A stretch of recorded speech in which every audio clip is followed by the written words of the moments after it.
Bonjour, je m'appelle Alexandre Gattet, je suis musicien à l'Orchestre de Paris et mon instrument c'est le hautbois.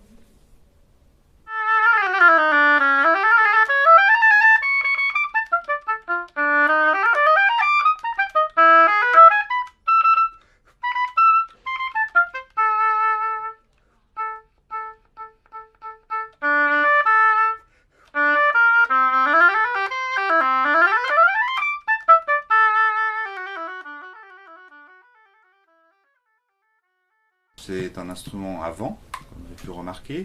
C'est un instrument qui est assez proche, qui ressemble à la clarinette déjà physiquement. La différence avec la clarinette, c'est un instrument conique. Donc, la forme à l'intérieur est en forme de cône.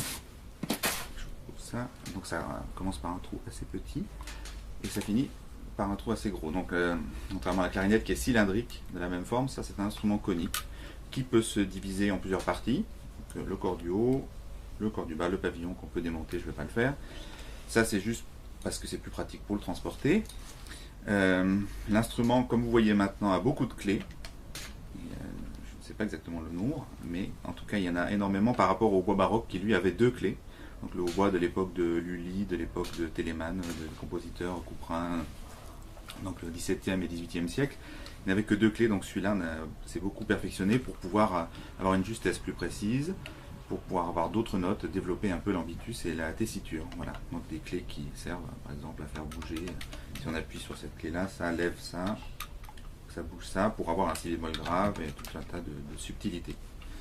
Le fonctionnement du hautbois, donc évidemment, ne se suffit pas en lui-même. Si on souffle dedans, ça ne produit pas grand-chose et on a besoin de ce petit accessoire qui est une anche. Donc 2 bouts de roseau, 2 lamelles de roseau qui sont liées ensemble par un fil et qui sont grattées plus ou moins précisément avec un couteau pour obtenir un son. Donc il y a le son de la vibration de cette partie très fine de roseau l'une contre l'autre. L'anche double, contrairement à la clarinette qui lui n'a qu'une lamelle de roseau qui vibre contre un bec. Et anche double aussi, comme le basson et d'autres instruments de la famille du hautbois, le cor anglais, le hautbois d'amour. Voilà, donc si on fait le son et qu'on y adjoint l'instrument, et si on bouge les doigts,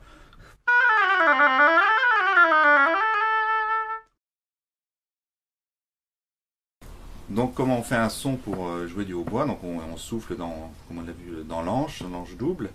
Le son qui est produit généralement par les débutants pendant quelques mois, voire quelques années, voire même pendant toute la vie, c'est un son assez désagréable, assez incontrôlé, enfin désagréable surtout pour ceux qui l'écoutent. C'est un son un peu brutal, c'est...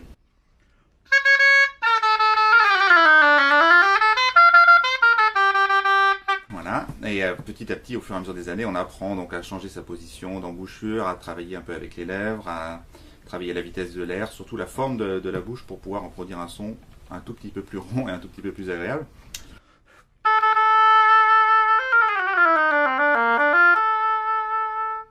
On apprend à faire des nuances, jouer un peu le piano, jouer fort, jouer lié.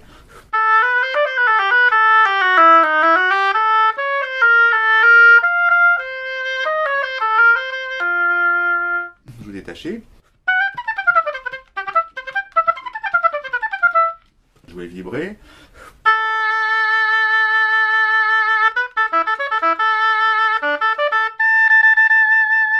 Voilà, jouer juste, enfin tout un tas de subtilités du musicien. Au niveau de la tessiture, en revanche, le hautbois c'est un instrument assez peu développé puisqu'il a à peine plus de 2 octaves par rapport donc, aux autres instruments avant de la famille des bois comme le basson, la clarinette et la flûte qui sont très étendus. Le hautbois n'est pas très étendu. La note la plus grave est celle-ci, qui est le si bémol grave, donc sur la portée de la clé de sol en dessous juste en dessous de la clé de sol. Et la note la plus aiguë, c'est à peu près autour du sol aigu, on va dire.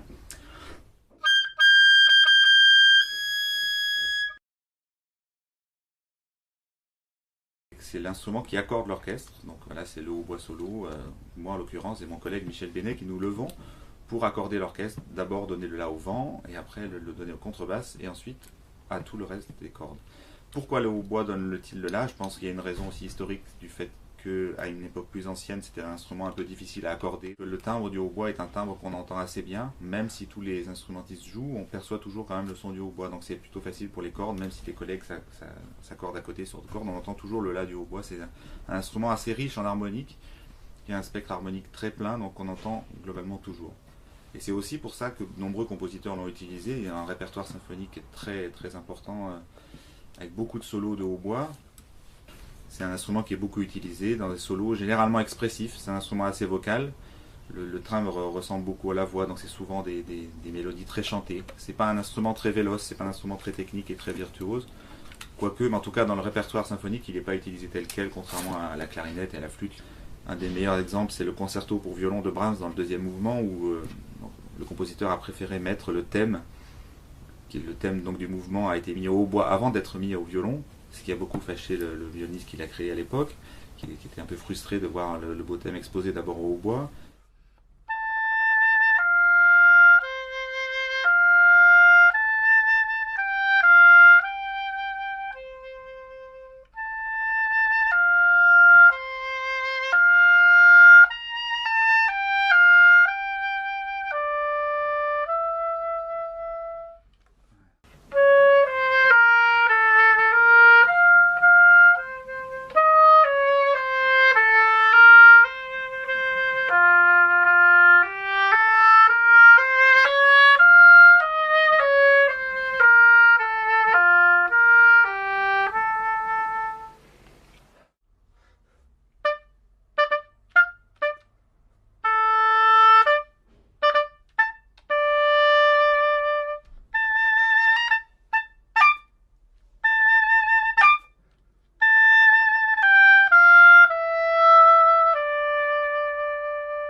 J'ai choisi assez tôt, à l'âge de 7 ans, c'est l'âge un peu décisif pour le choix d'un instrument.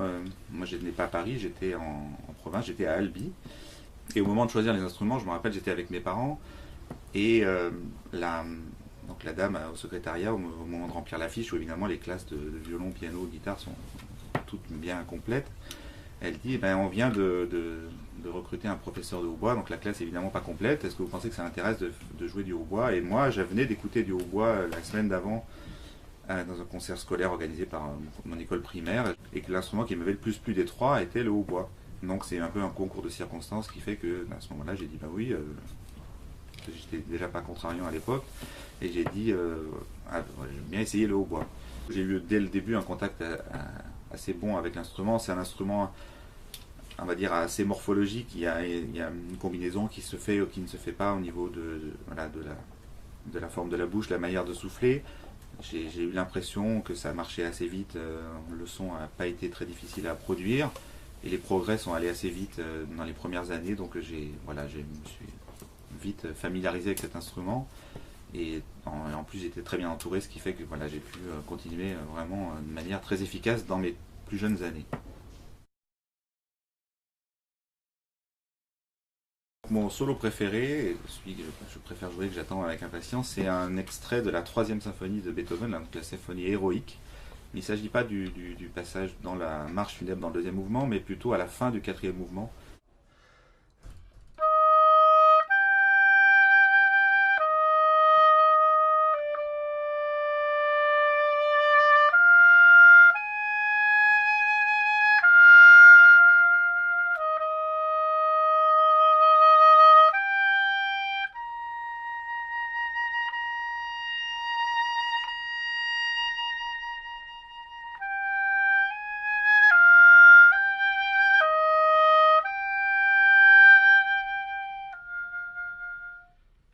Et donc là, les cordes reprennent encore le solo que je viens de faire, la même phrase lentement.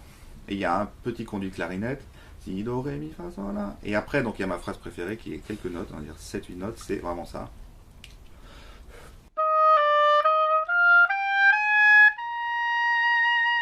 Voilà, c'est cette gamme que je préfère jouer dans tout le répertoire symphonique du hautbois.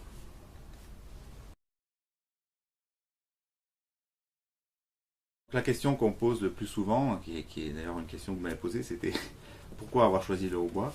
Voilà, je pense que c'est une question qu'on pose pas souvent aux violonistes et aux pianistes, mais aux instruments avant, on la pose assez souvent. Ou alors, c'est une clarinette. Des fois, on me demande si c'est une clarinette.